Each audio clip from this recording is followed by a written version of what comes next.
Hai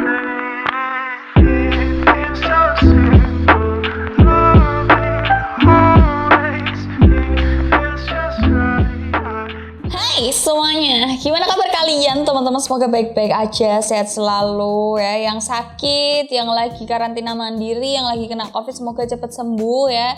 Ingat, mindsetnya harus diperbaikin. Anggaplah kalau kalian lagi kena COVID itu disuruh Tuhan istirahat, disuruh Tuhan manep gitu ya, sekali-sekali sama pemerintah.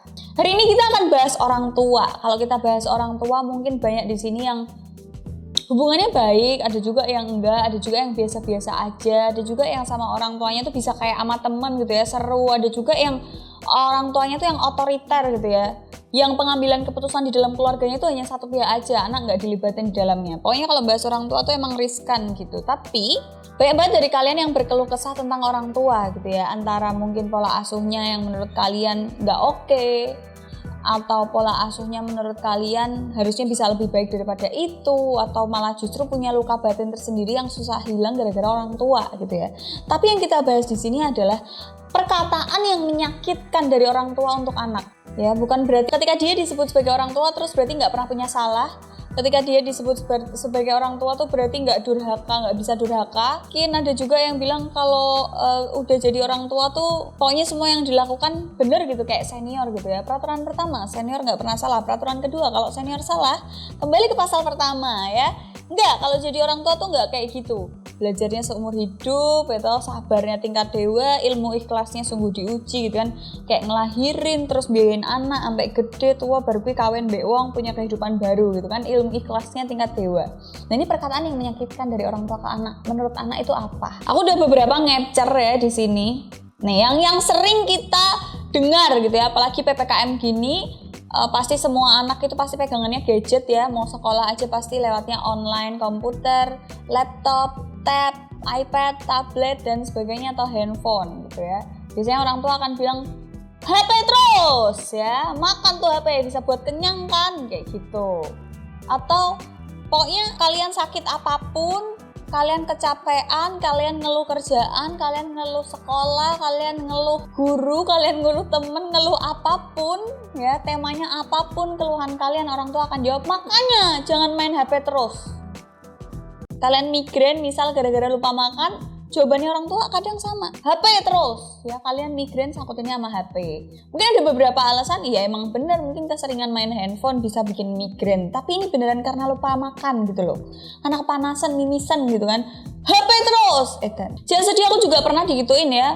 Misal tipes gitu ya, makanya jangan main HP terus. Apa hubungannya tipes sama main HP gitu? Kadang aku suka bingung gitu ya, kadang jengkel, tapi ini pasti kalau tak jawab nih pasti panjang, pasti dan ini dan itu. Ya udah diem aja, terus nikmatin aja kesakitan waktu itu gitu ya.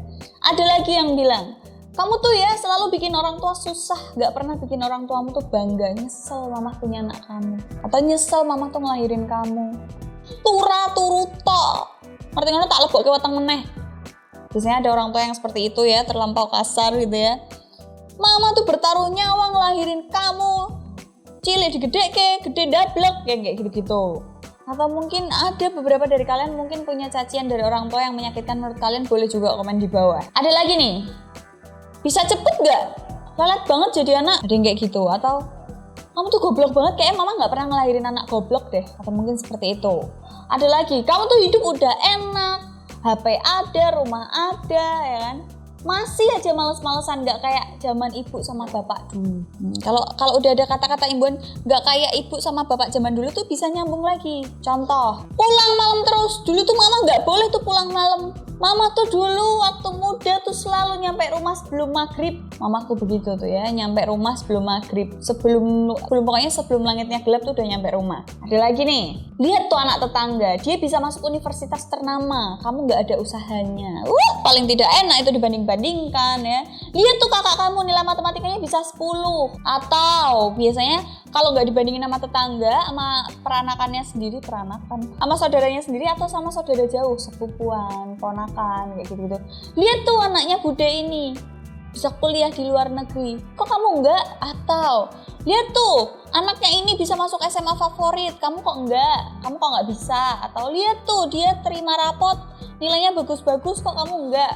selalu dibanding-bandingin ya kan. Nah itu tadi mungkin beberapa contoh dari aku perkataan orang tua yang menyakitkan untuk anak gitu ya. Terlepas dari orang tua itu sebenarnya mau cuman nasehatin aja atau nggak tahu cara menyampaikan yang baik itu gimana, atau emang udah kepalang jengkel sama kamu, atau mungkin emang anaknya udah dasarnya dablek gitu ya, atau mungkin didikan orang tuanya dia dulu, berarti kakek nenek kita emang sekasar itu.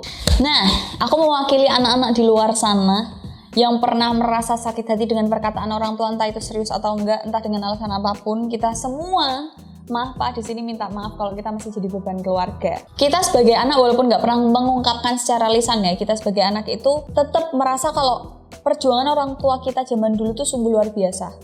Perjuangannya untuk mungkin dulu keluarganya dari yang susah, mungkin susah tuh bukan dalam artian ekonomi aja ya. Susah dalam artian tuh kayak mungkin orang tuanya tuh terlalu ketat, terlalu galak, terlalu nggak bisa memperdulikan pendapat anaknya dan lain-lain. Orang tua kita berjuang melawan itu, kemudian nikah sama pasangannya, kemudian punya anak seperti kita, pas ngelahirin, pas berjuang untuk membiayai kita, berjuang untuk menghasilkan uang buat lahiran, susu, makan, sekolah, dan lain-lain. Kita semua tuh pasti mengapresiasi itu walaupun nggak bisa disampaikan secara lisan gitu ya. Doain aja Mah Pah.